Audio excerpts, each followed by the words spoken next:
Hoje eu vim aqui conversar com vocês sobre uma das coisas que todo cinéfilo ama. Toda pessoa que adora cinema, que faz cinema, que consome cinema, que trabalha com cinema, todo mundo ama. É contar histórias. Então a gente já começa desde pequenininho, né, quando nossos pais começam a contar historinhas pra gente. Então essa é uma lembrança que todo mundo tem, né. E aí todo mundo tem a sua história preferida, cada mãe, cada pai, cada tia, cada avó, cada primo, vai contando aquela historinha, sempre do seu jeitinho, né. Eu me lembro de uma cena do Harry Potter e as Relíquias da Morte, parte um, em que eles estão indo buscar, né, as Horcruxes para acabar com o Voldemort, que é o vilão do filme. E eles param na casa do pai da Luna, que é uma amiga deles de Hogwarts, e aí eles começam a contar um conto, infantil.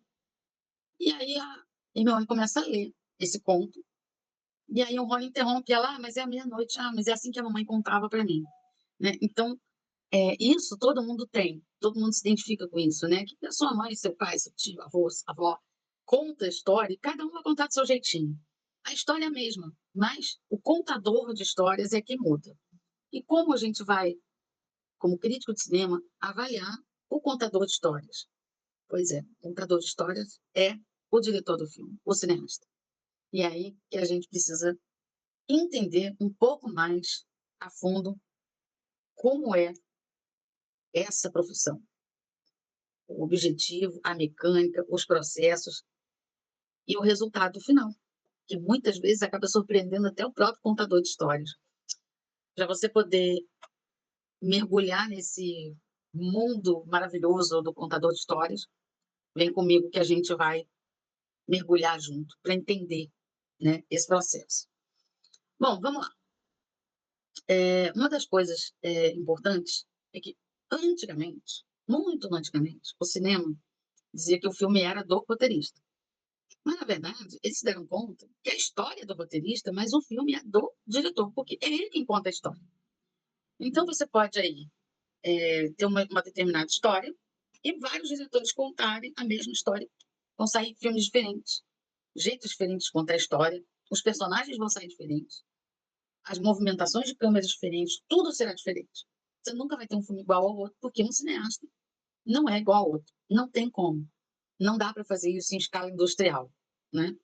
Então é um trabalho de muita habilidade. Como você vai colocar em 2 horas, 1 hora e meia, 2 horas, 3 horas, histórias gigantescas elaboradas com tantos elementos. Esse é o segredo do contador de histórias, que a gente precisa entender. Sem isso, a gente se perde muito, né. E é nesse ponto que a gente vai começar a avaliar. Vou dar um exemplo. A gente tem diretores fantásticos, que têm formas diferentes de contar a história. Por exemplo, o Quentin Tarantino, ele é um contador de histórias, onde ele bebe numa fonte de cineastas, de contadores de história, diferente do Spielberg. Então ele tem muita coisa do grafismo, dos quadrinhos, da base, ele gosta muito do cinema oriental, então ele tem muitos elementos de artes marciais. Os quadrinhos não num ponto de exagero, né, é o sangue que espirra. O sangue não espirra daquele jeito do Tarantino, mas aquilo é feito para sair um pouco do realismo e ultrapassar. Então é um tipo de linguagem. E os cineastas precisam trabalhar essas linguagens, por quê? Porque o cinema é uma forma de comunicação. Na verdade, é uma forma de comunicação das mais amplas, porque ele é a soma de todas as artes. Então, tudo que você quer dizer e quer transmitir no filme, você não consegue fazer isso sozinho. Então, você precisa da escrita, do roteiro, você dentro do roteiro você tem as falas, você tem as intenções, as sensações, tudo escrito ali. E o diretor precisa saber como ele vai tirar do papel e colocar isso na tela, para a gente ver e a mesma coisa o que o roteirista viu quando ele estava criando aquela imagem, aquelas cenas, para montar toda aquela história. E aí você tem quem são esses contadores de história. Cada um tem uma assinatura, cada um tem um jeito de contar. E isso é importante a gente começar a identificar. Quando a gente identifica a assinatura, a gente consegue identificar também quem é esse cineasta.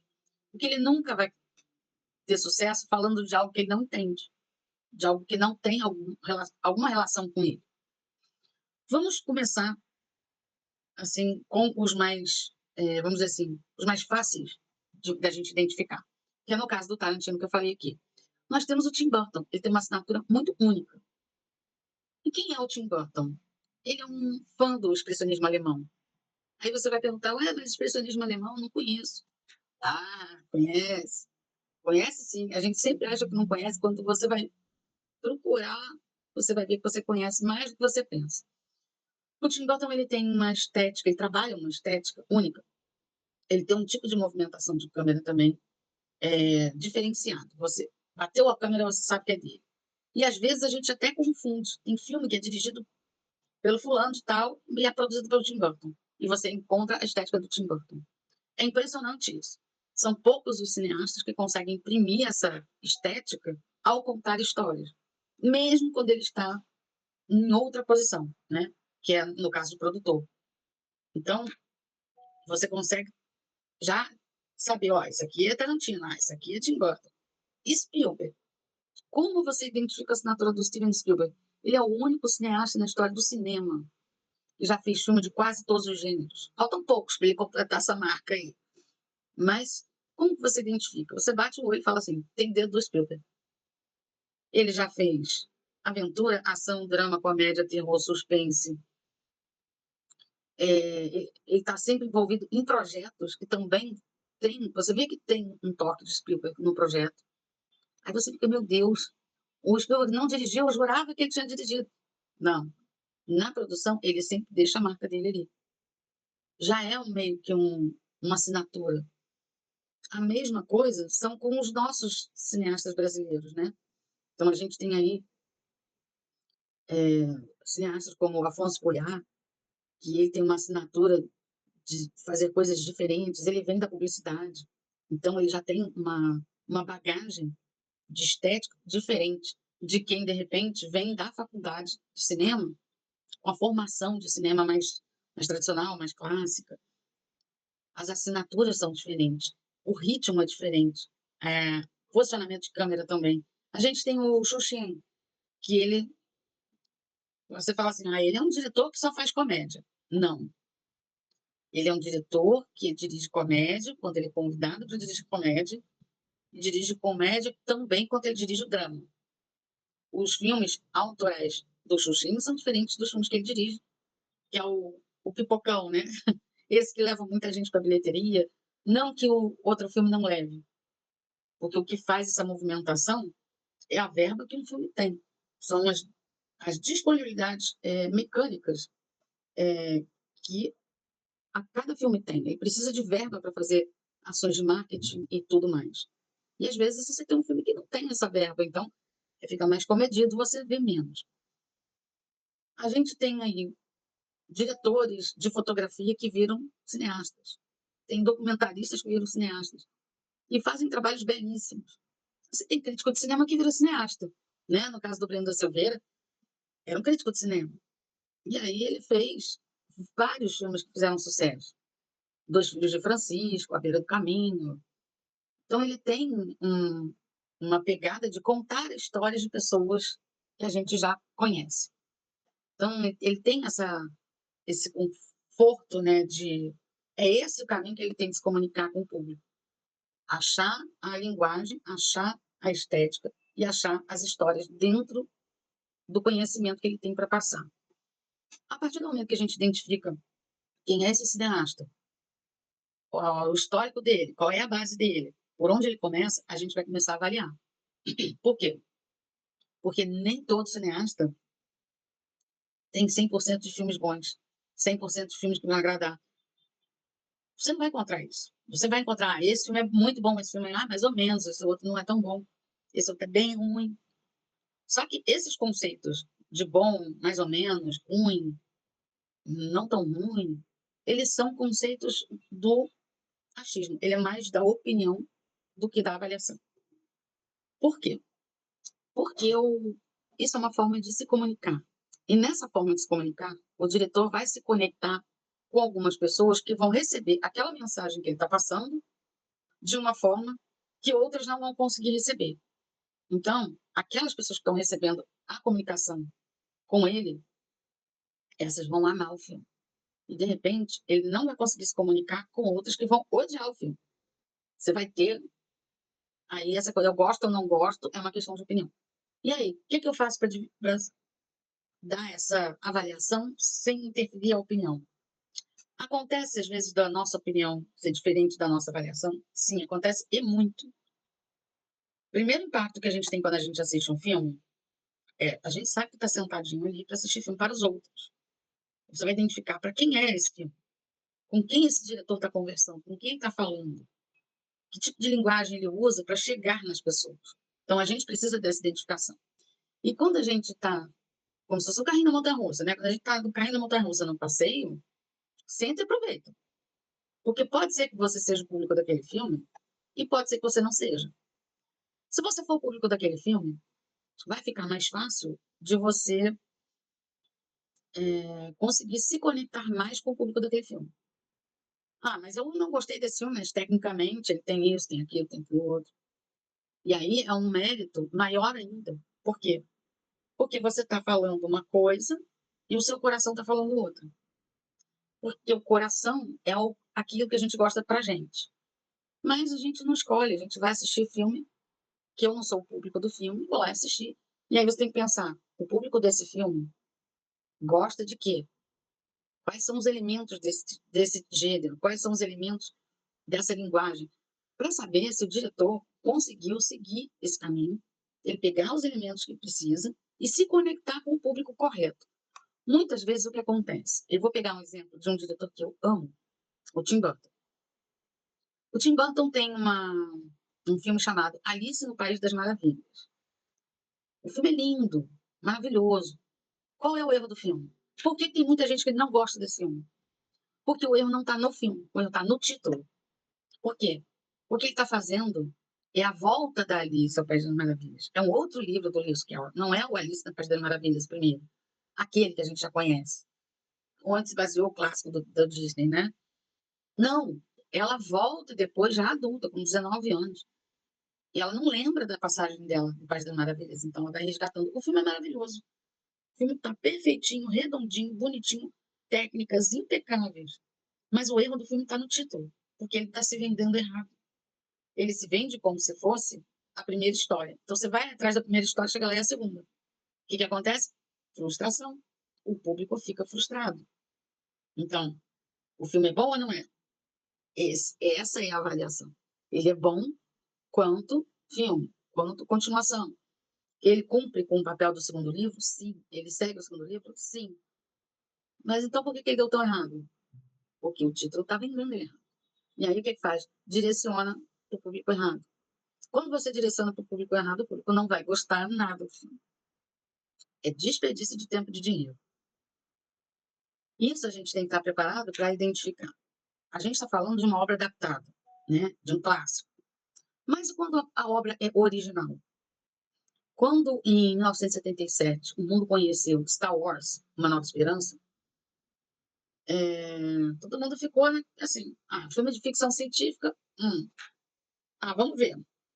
Não se dava tanto valor como se dá hoje a ficção científica. E as pessoas ficaram surpreendidas no cinema quando assistiram o jovem Luke Skywalker começando sua jornada. A saga, a história, os personagens, a sociedade, é uma sociedade que não existe, então ela foi totalmente criada. Como que você vai contar uma história de uma coisa que não existe sem você construir uma sociedade? Então, o diretor teve esse cuidado em construir uma sociedade e ele não pode construir sozinho, ele precisa de uma equipe para construir com ele. No caso, ele era o roteirista, então ele já estava fazendo o trabalho de dois em um, que é criar a história e contar a sua história. Então, ele já conhecia os personagens porque foram criados por ele. E aí ele tem que desenvolver cada personagem junto com o ator. Ele tem que desenvolver esse personagem junto com o ator e junto com o figurinista. Como é o visual desse personagem? Que roupa ele veste? Veste qualquer roupa. Não, não é qualquer roupa. Por quê? Porque a roupa também conta uma história. A roupa de um personagem vai te localizar na história, vai te dizer quem é aquele personagem, que idade que ele tem, qual é a classe social dele, se ele tem religião ou não tem, Se ele está perdido ou não está perdido, se ele é urbano, se ele é rural, então, se ele é do espaço. Então, tudo tem elementos para serem construídos coletivamente. Então, quando a gente fala assim, ah, o filme não está bem contado, mas ele tem um figurino bom, ele tem uma trilha sonora boa, ele tem isso que funciona, mas a história está meio vai e volta, vem, vai e volta, vai e volta. Ela não se fecha. Aí ela está mal contada. Mas quando você tem um contador de história que consegue contar a história para a equipe dele, e a equipe dele compra essa ideia e funciona, você vê que é um efeito, né, dominó. O roteiro é dele. Então, a história, quem está contando é o próprio autor. Beleza. Aí ele vai desenvolver os personagens. Para cada personagem, então tem que ter a caracterização desse personagem. Então, ele tem que conversar com o ator, com o figurinista, ele tem que conversar com o diretor de arte, que é quem cuida das locações e dos cenários. Ele tem que conversar com a trilha sonora, porque é exatamente o som da trilha sonora, as canções, as trilhas instrumentais, que vão dar todas as sensações de cada cena. Você tem um som, às vezes, né, que te dá mais tensão, que te relaxa, ou que te faz rir. Então, todas essas intenções, o diretor precisa passar isso para quem faz a trilha sonora, senão ele não consegue criar e completar essa história. Então, quando ele se conecta com cada profissional que constrói a história junto com ele, aí sim a gente consegue ver na tela que tem uma harmonia, que tem uma direção harmônica, limpa, livre. Ela tem começo, tem meio, tem fim, mesmo que ela seja um filme contado fora de ordem cronológica, ou que ela tenha dois tempos acontecendo simultaneamente e você não se perde nele. Difícil, outra coisa difícil, Vingadores Ultimato. É mega difícil fazer aquilo. Para você se perder um pulo. Por quê? Porque são muitas informações acontecendo ao mesmo tempo, em lugares diferentes e até em tempos diferentes. Se o diretor não consegue contar uma história tão complexa de uma forma tão complicada, de um jeito simples, ele faz o filme afundar. Por quê? Porque ninguém consegue se comunicar com aquele filme, você não se conecta, acabou. Já era o filme. Isso é o mais importante. Se o diretor consegue contar uma história, se conectar com o público e ter esse retorno, esse é um filme bem sucedido, é um filme bem dirigido. Quando começa a ver, poxa, mas a maquiagem não tá boa, a edição tá ruim, os efeitos visuais estão meio fracos. Então você vê que a direção não foi harmônica. O diretor ficou perdido e deixou a equipe perdida. É aí que mora o perigo. Nisso a gente tem que prestar atenção. Quando o diretor funciona, e às vezes quando a falha é do profissional. Ah, vamos lá, né? Vamos falar agora de uma coisa assim. Quando a falha é do profissional e o diretor é bom. Você tem, às vezes, um elenco muito bom, e às vezes você tem, no seu elenco, um ator que não é tão bom quanto os outros. Destoa. E o diretor faz o que pode para tirar o melhor daquele ator. Mas ele ainda não está pronto para assumir aquele personagem.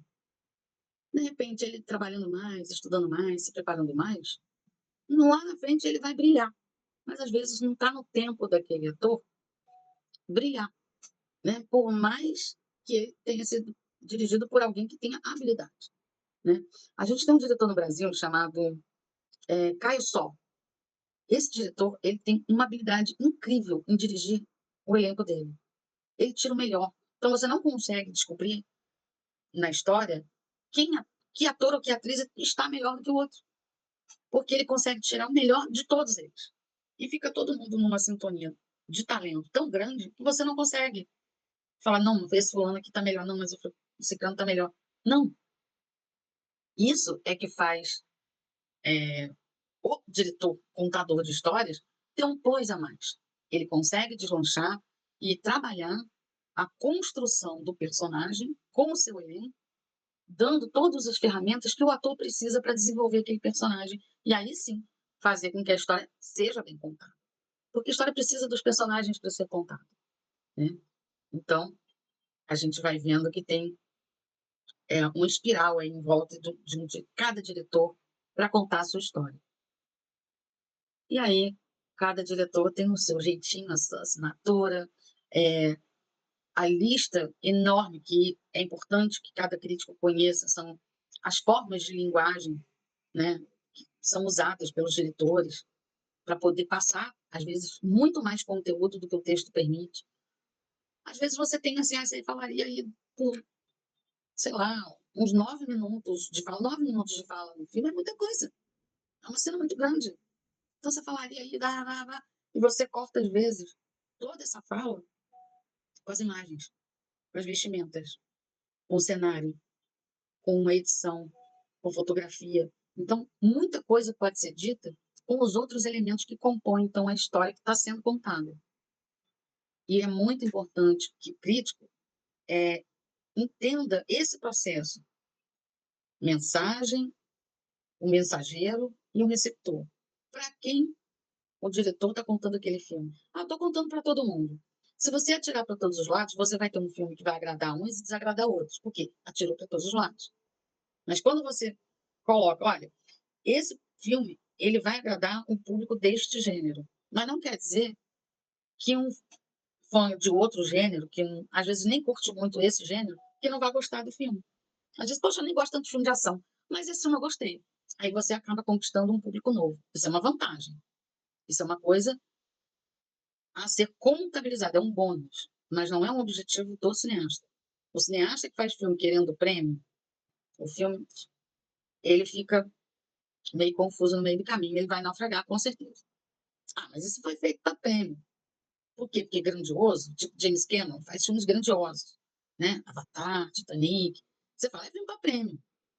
Mas você acha que é só isso? Ele se preocupa em contar uma história, mesmo que ele queira prêmio. Mas para ele ganhar o prêmio dele, ele precisa contar uma história bem contada.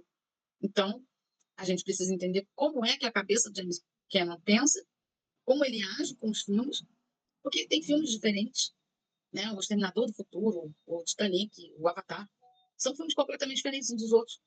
Mas você vê que tem uma assinatura, tem uma proposta em cima. E é isso que a gente vai começando a identificar. Que tipo de linguagem ele usa, quais são os elementos que ele usa, quais são as técnicas que ele domina mais. Porque tem diretor que precisa muito mais do efeito visual, o outro precisa mais da trilha sonora, o outro precisa mais do roteiro, precisa mais de atuação, né? Então, cada diretor vai escolhendo as suas ferramentas de trabalho para poder, então, contar uma história para o público gigantesco que tem aí, que vai atravessando não só as fronteiras dos países, das línguas, das culturas, mas também das gerações. Vai atravessando, a gente vai ficando velhinho, vai morrendo, vai nascendo gente, vai crescendo, vão passando as décadas, os séculos, e a história está lá, conquistando novos públicos. Então, o crítico de cinema precisa entender muito, exatamente, do olhar de quem vai contar a história. O vídeo rendeu, hein?